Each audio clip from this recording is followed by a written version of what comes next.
Ya, bismillahirrahmanirrahim. Assalamualaikum warahmatullahi wabarakatuh. Waalaikumsalam warahmatullahi wabarakatuh. Ya, salam sejahtera untuk kita semua. Alhamdulillahirrahmanirrahim. La haula wala quwata illa billahil azim. Allahumma sholli ala sayyidina Muhammad wa ala ali sayyidina Muhammad. Amma ba'du.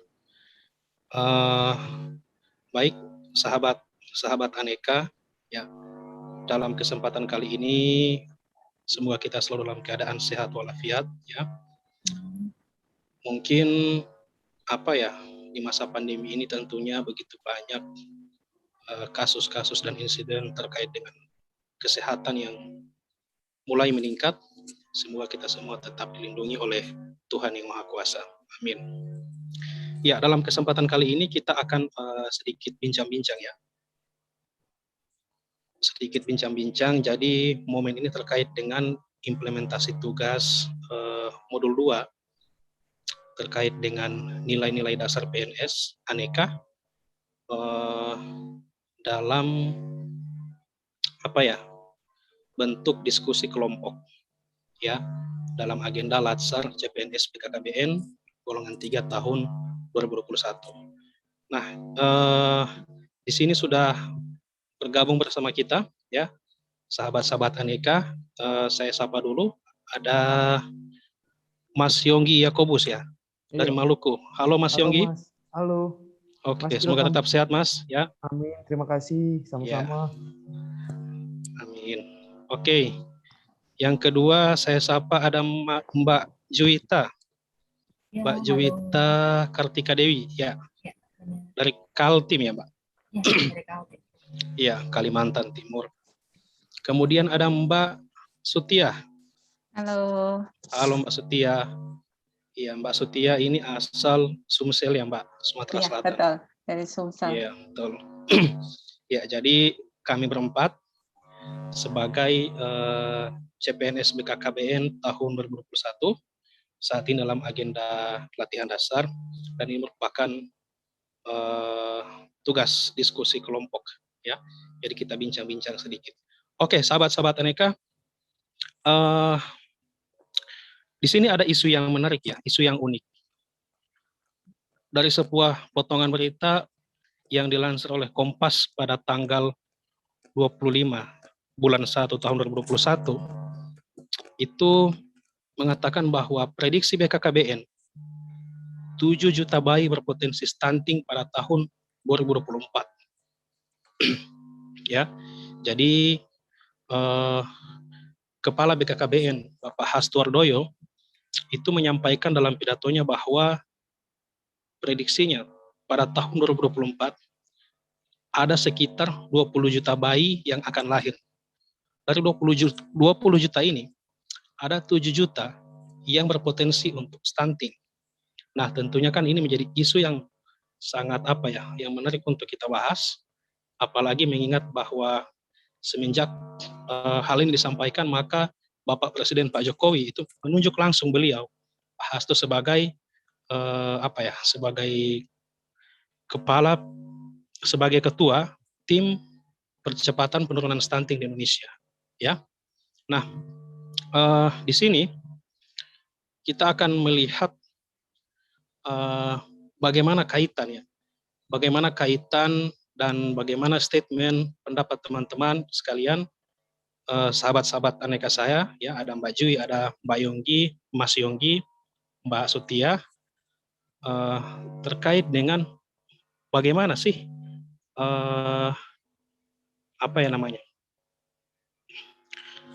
peran nilai-nilai aneka ini terhadap perilaku PNS untuk kasus ini. Kasusnya adalah prediksi BKKBN di tahun 2024 Indonesia akan ada 7 juta bayi yang lahir stunting, dalam kondisi stunting. Nah, bagaimana peran nilai-nilai aneka ini dalam perilaku PNS untuk mengatasi masalah ini, ya. Jadi mungkin supaya untuk menyingkat waktu, kami persilakan sebagai the first speaker, ya, Mbak Sutia. Ya, silakan Mbak Sutia, kami persilakan. Ya, baik, terima kasih atas waktunya yang telah diberikan oleh Mas Irfan. sebelum kita membahas bagaimana sih penerapan nilai-nilai aneka itu dalam mengatasi stunting di Indonesia. Nah, sebelum masuk ke implementasi dari nilai-nilai dasar ASN itu, tentunya kita harus paham dulu nih, apa itu stunting. Nah, saya izin share screen dulu ya teman-teman, supaya ada pemahaman mengenai stunting itu. Oke, sudah Mbak. Sudah. Baik, ini sebelum kita membahas bagaimana sih cara penerapan nilai-nilai aneka itu dalam mengatasi isu stunting, perlu kita ketahui bahwasanya stunting itu adalah gagal tumbuh yang dialami oleh anak berusia dari 0 sampai 24 bulan. Nah, kenapa anak bisa dikatakan stunting? Tentunya ada penyebabnya. Nah, penyebabnya itu bisa diawali dari masa kehamilan ibu. Nah, kalau ibu hamil dalam posisi dia kekurangan gizi, maka ada kemungkinan bahwa untuk anak yang dilahirkan itu akan stunting. Kemudian dari pola asuh, kemudian yang terakhir yaitu sanitasi, yaitu akses air bersih. Nah, dalam kaitan ini kan sudah kita tahu ya bahwasanya untuk stunting itu penyebabnya adalah yang pertama kekurangan gizi, kemudian pola asuh dan sanitasi. Nah, dalam menerapkan nilai-nilai aneka itu sendiri, saya ambil contoh yang etika publik. Kita tahu bahwasanya untuk menyampaikan sebuah informasi kepada masyarakat yang luas itu tentunya harus menggunakan bahasa yang bisa diterima dengan baik.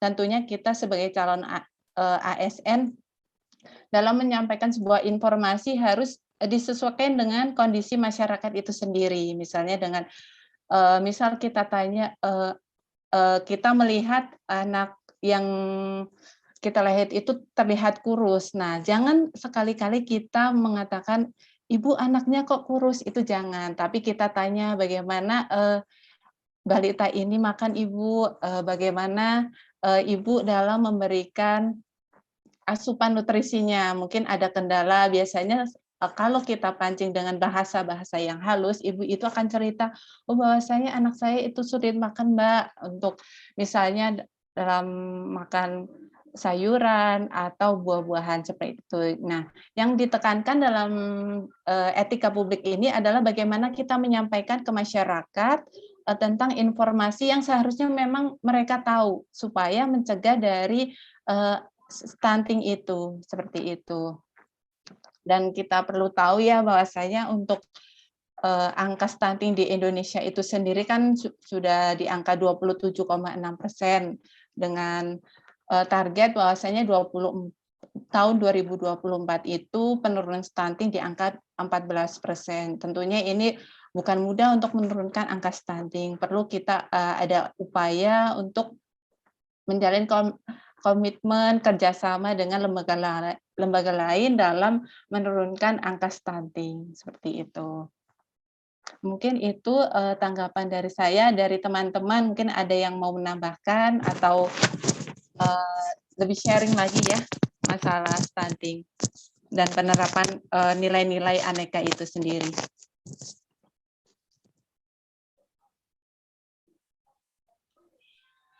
Baik, terima kasih ya Mbak Sutia atas pemaparannya. Jadi mungkin kita lanjut dulu ya kepada pembicara yang kedua, kepada Mas Yonggi. Mungkin Mas Yonggi kami persilahkan. Terima kasih Bapak host, Bapak Ilham. Di sini saya Yonggi. Nah, dari permasalahan ini, kalau dikaitkan dengan peran seorang ASN, kemudian kita bahas nilai-nilai yang harus ditunjukkan abdi negara dalam penanganan stunting, yaitu nilai-nilai aneka. Karena adalah yang al-naif melakukan eksekusi penanganan stunting dan mengharapkan adanya penurunan angka stunting sesuai target tanpa menjadi abdi negara yang berintegritas begitu. Jadi kalau saya melihat dari sisi nasionalismenya, pengaplikasian nilai nasionalisme dalam percepatan penurunan stunting, yaitu ya sebagai menerima amanah dalam percepatan penurunan stunting, kita harus rela berkorban dan meluangkan waktu agar masalah ini cepat terselesaikan begitu. Karena hal ini bertujuan untuk kepentingan kita bersama juga, kepentingan bangsa dan negara. Dan yang menurut saya yang kedua, melakukan program penurunan stunting secara merata ke seluruh wilayah. Meskipun ya beberapa sulit dijangkau, agar pelaksanaan program ini berjalan secara adil dan merata, tidak terfokus pada wilayah yang mudah dijangkau saja gitu, secara menyeluruh gitu seluruh Indonesia sampai ke pelosok. Yang ketiga, dibutuhkan menjalin kerjasama dan bergotong royong dengan berbagai pihak untuk memudahkan pelaksanaan program ini tadi, penurunan stunting. Dan yang terakhir, menurut saya menjalankan tugas senam ini sesuai dengan aturan itu sudah pasti yang ditetapkan. Jangan sampai ada hal-hal yang menyeleweng dari ketentuan pemerintah, begitu seperti ya melanggar undang-undang, begitu menyeleweng. Begitu Bapak Ilham dan teman-teman sekalian, apabila ada tanggapan. Saya kembalikan ke Bapak host. Baik, terima kasih Mas Yonggi. Ya, penjelasan yang unik ya, singkat dan padat. Mungkin nanti kita akan berkembang lagi di diskusi. Ya, sebelumnya saya persilakan dulu kepada pembicara ketiga ya, pada Mbak Juwita Kartika Dewi. Ya, kami persilakan kepada Mbak Juwita.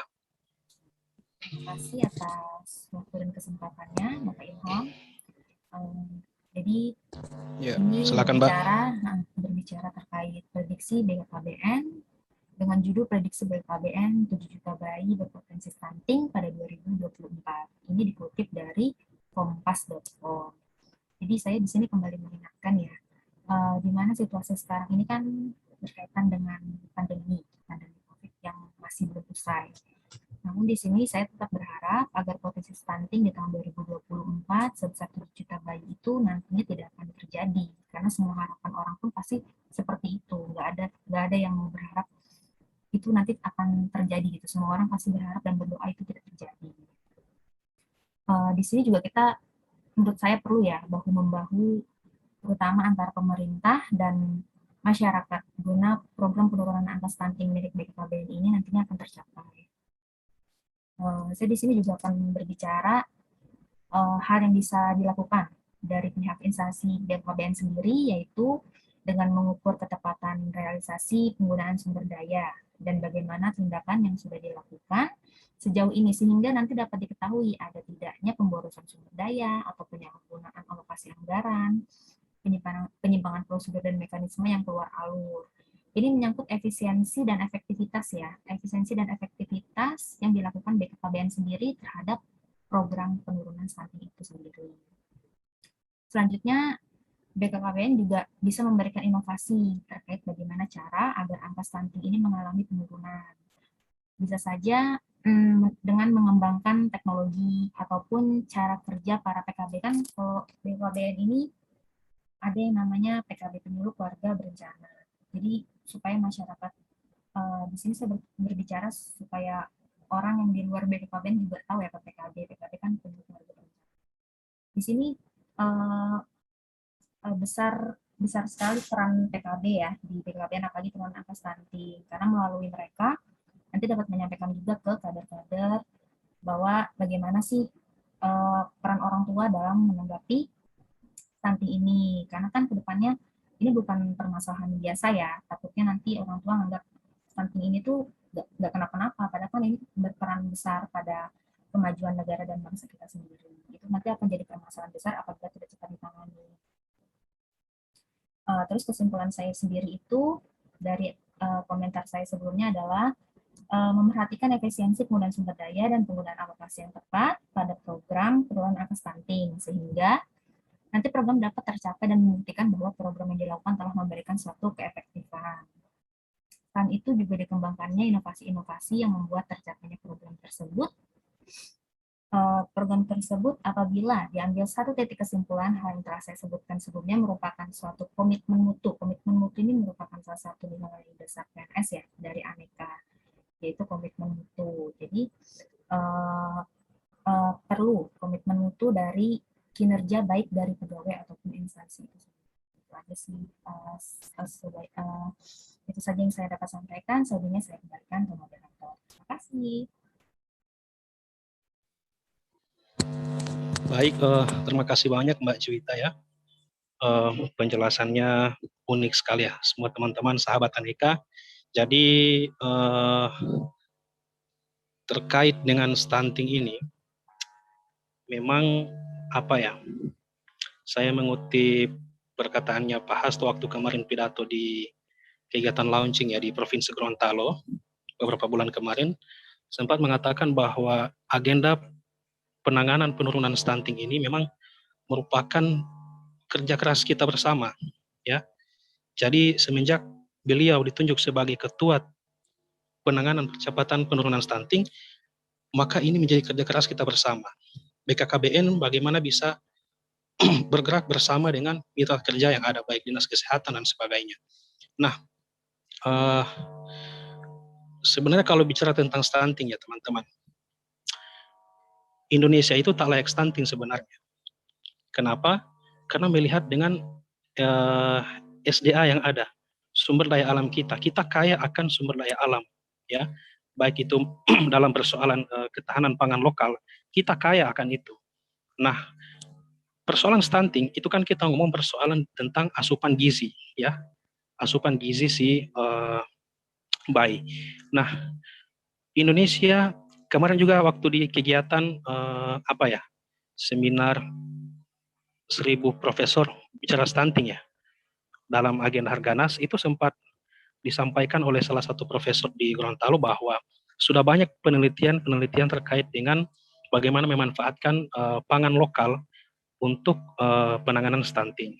Nah, ini yang kemudian bisa kita simpulkan bahwa sebenarnya Indonesia tak layak stunting karena kita kaya akan sumber daya alam. Tinggal bagaimana SDM-nya kita bertanggung jawab, ya. Nah, di sini teman-teman tadi sahabat-sahabat Aneka sudah menyampaikan terkait dengan nilai-nilai Aneka ya, ada etika publik, ada komitmen mutu. Nah, di sini juga diperlukan salah satu nilai Aneka yang disebut dengan akuntabilitas ya. Akuntabilitas itu biasa kita kenal dengan orang kebanyakan mengenal sebagai tanggung jawab. Akan tetapi akuntabilitas itu sebenarnya berbeda dengan tanggung jawab. Akuntabilitas itu berbeda dengan responsibility. Kenapa? Kalau tanggung jawab itu istilahnya jangka pendek. Tapi kalau akuntabilitas itu jangka panjang. Jadi apa ya? Akuntabilitas itu adalah tanggung jawab yang seharusnya bisa dipertanggungjawabkan ke depan. Jadi kita sebagai instansi yang kemudian ditunjuk sebagai sebagai poros utama penggerak penurunan stunting, maka harus punya nilai tanggung jawab bahwa kita harus merasa ini tanggung jawab kita bersama loh.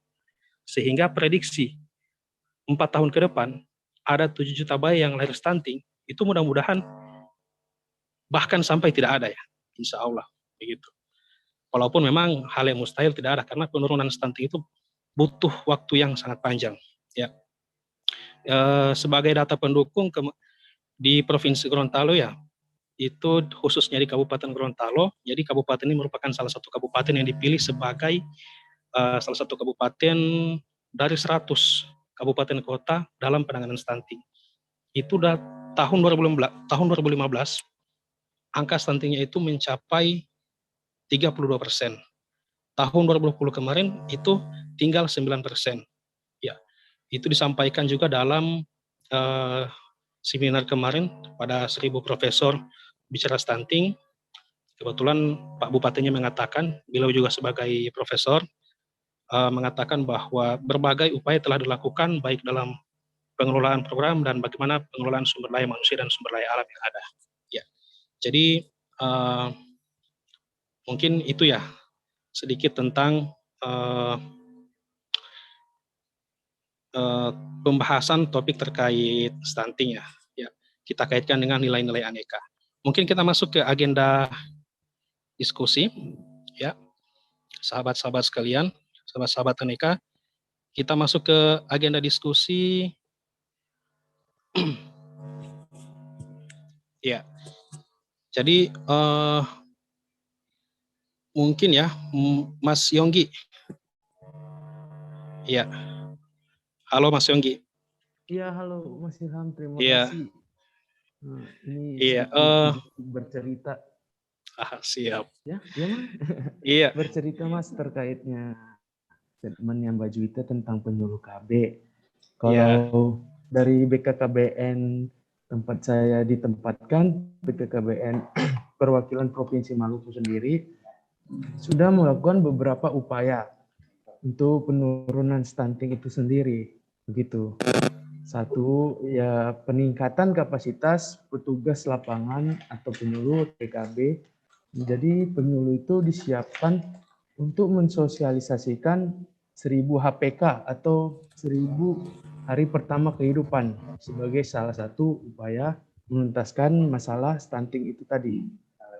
Dan yang keduanya, bekerja sama dengan pemerintah atau kabupaten kota dalam rangka penggerakan percepatan penurunan stunting. Itu sudah jelas, Mas. Dan yang ketiga, bekerja sama dengan kemitraan dalam melaksanakan kegiatan sosialisasi materi dan media KIE mengenai penanganan dan pencegahan stunting dengan sasaran pengelola ProPN, PKK, remaja putri, ibu hamil, itu udah pasti, serta ibu yang memiliki bayi umur 2 tahun. Dan yang terakhir melibatkan forum duta genre untuk melakukan sosialisasi pendewasaan usia perkawinan bagi remaja di Provinsi Maluku ini sendiri dalam rangka meminimalisir terjadinya stunting itu tadi. Nah, bagaimana kalau di kantor perwakilan BKKBN teman-teman di sini? Nah, itu dari perwakilan Maluku, Mas Ilham. Saya kembalikan ke moderator. Oke, terima kasih Mas Yonggi. Jadi sering pengalaman ya di wilayah di Maluku ya Mas, di perwakilannya. Iya. Mungkin saya lempar ke Mbak Sutia ya, atau Mbak Jui. Gini, salah satu nilai aneka yang mungkin penting juga kita bahas adalah terkait anti korupsi ya. Ya, jadi mungkin bagaimana nilai anti korupsi ini kemudian kita kaitkan dengan strategi penurunan stunting ya ke depan seperti apa? Ya, Mbak Juwita mungkin kami persilakan.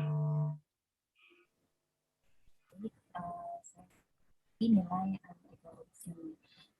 Lagi-lagi di sini saya agak sedikit mengaitkan kepada PKB, tapi ini tidak semua PKB, cuman ada kasus di mana PKB itu pada saat berada kediamannya ternyata tidak menjalankan tugasnya sebagai PKB, seperti dia tidak memberikan penyuluhan, dia tidak memberikan suatu pelayanan lah terhadap masyarakat. Karena kan di sini dia udah punya tupoksinya sendiri ya. Maka baiknya kan dia memang sudah kewajibannya dia untuk menjalankan tupoksinya itu sendiri.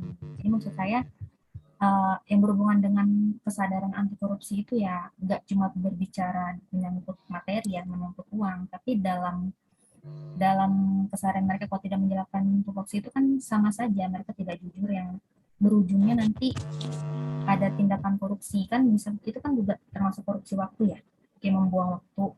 Jadi mereka nggak menjalankan tupoksinya dengan benar, mungkin mereka hanya diam di rumah bersantai, kan nggak ada yang tahu. Itu kan ada aja yang isu-isu yang kayak gitu Maksud saya harusnya kan janganlah seperti itu, karena itu kan juga merupakan bukti kalau mereka tuh belum sadar gitu dengan nilai dari anti korupsi itu sendiri. Jadi nggak yang di sini anti korupsi di sini yang saya maksud tuh nggak menyangkut uang, tapi termasuk waktu gitu, korupsi waktu. Ya, baik, terima kasih Mbak Ya. Juwita. Ya, jadi terkait dengan nilai anti korupsi, janganlah kita korupsi waktu ya. Kita laksanakan tanggung jawab kita. Iya, mungkin Mbak Sutia ada tambahan sedikit, Mbak? Ya, saya menambahkan sedikit ya masalah Ya, Untuk silakan. penurunan stunting, di situ kan tadi Mas Yonggi sudah menyebutkan bahwasanya BKKBN Provinsi Maluku yang sudah melaksanakan program yang penyuluhan 1000 hari pertama, kemudian bekerja sama dengan instansi lain untuk dalam rangka menurunkan stunting. Di sini saya sharing saja bahwasanya untuk di Sumatera Selatan, khususnya di daerah penempatan saya di Kabupaten Penukal Abab Lematang Ilir, itu dalam rangka penurunan stunting kita bekerja sama dengan KUA. Jadi para calon pengantin itu diberikan sebuah penyuluhan dalam rangka penurunan stunting. Nah, isinya bagaimana kiat-kiat bahwasanya apa saja sih yang perlu dipersiapkan dalam rangka membentuk sebuah rumah tangga, khususnya kan tujuan berumah tangga itu adalah memperoleh keturunan. Nah, bagaimana caranya kita, maksudnya saya calon pengantin itu bisa mencegah penurunan stunting dengan cara calon pengantin itu harus tahu apa saja yang perlu dipersiapkan oleh mereka, baik secara fisik, mental, sosial, terutama untuk fisik sendiri kaitannya dengan perempuan ya, karena perempuan itu nanti yang akan mengandung. Jadi sebelum pengantin itu melakukan sebuah akad, itu dia harus persiapkan dulu kesehatannya. Biasanya minum dengan vitamin, terus kemudian cek kesehatan agar nanti anak yang dilahirkan itu tidak stunting seperti itu. Mungkin itu tambahan dari saya. Iya, baik. Terima kasih Mbak Sutia. Ya, jadi mungkin karena kita sudah di penghujung waktu ya, saya closing statement aja ya. Jadi memang betapa pentingnya nilai-nilai aneka ya, baik itu akuntabilitas, nasionalisme, etika publik, komitmen mutu sampai pada anti korupsi untuk kita tanamkan kepada PNS ya. Apalagi kita kaitkan dengan isu penurunan stunting, bagaimana isu peningkatan stunting, ada 7 juta bayi akan lahir di Indonesia pada tahun 2024 dalam kondisi stunting ya. Ini sangat penting sebenarnya ya, dan sangat diperlukan ya, implementasi nilai-nilai aneka sangat diperlukan. Oke, sahabat-sahabat aneka, jadi kesimpulannya adalah bahwa beraneka itu penting ya bagi PNS tentunya. Kemudian isu stunting sebagai prioritas utama Presiden ya juga merupakan isu yang hangat yang tentunya merupakan tanggung jawab kita bersama yang harus kita selesaikan bersama-sama ya. Mungkin demikian ya, kita tutup bincang-bincang ya diskusi kita pada momen kali ini. Sebelumnya mungkin kita tutup dengan yel-yel ya. Bisa minta sahabat-sahabat aneka untuk open mic. Boleh Mas, boleh. Oke. Boleh. Nanti kalau saya bilang salam aneka, jawabannya adalah BKKBN beraneka. Oke, bisa ya? Kalau saya bilang salam Indonesia, jawabannya adalah Indonesia tak layak stunting. Oke, siap ya semua ya sahabat-sahabat aneka, dimanapun Anda berada. Ya, kita mulai. Salam aneka, BKKBN beraneka. Salam Indonesia, Indonesia layak stunting. Tak layak. Oke, terima kasih kami ucapkan kepada semua sahabat-sahabat aneka, Mas Yonggi, Mbak Jui, Mbak Sutia, ya, kepada sahabat-sahabat aneka dimanapun berada yang sedang menonton. Semoga semua dalam keadaan sehat selalu. Kami tutup bincang-bincang pada momen kali ini. Wabillahi taufiq wal hidayah. Wassalamualaikum warahmatullahi wabarakatuh. Waalaikumsalam warahmatullahi Waalaikumsalam.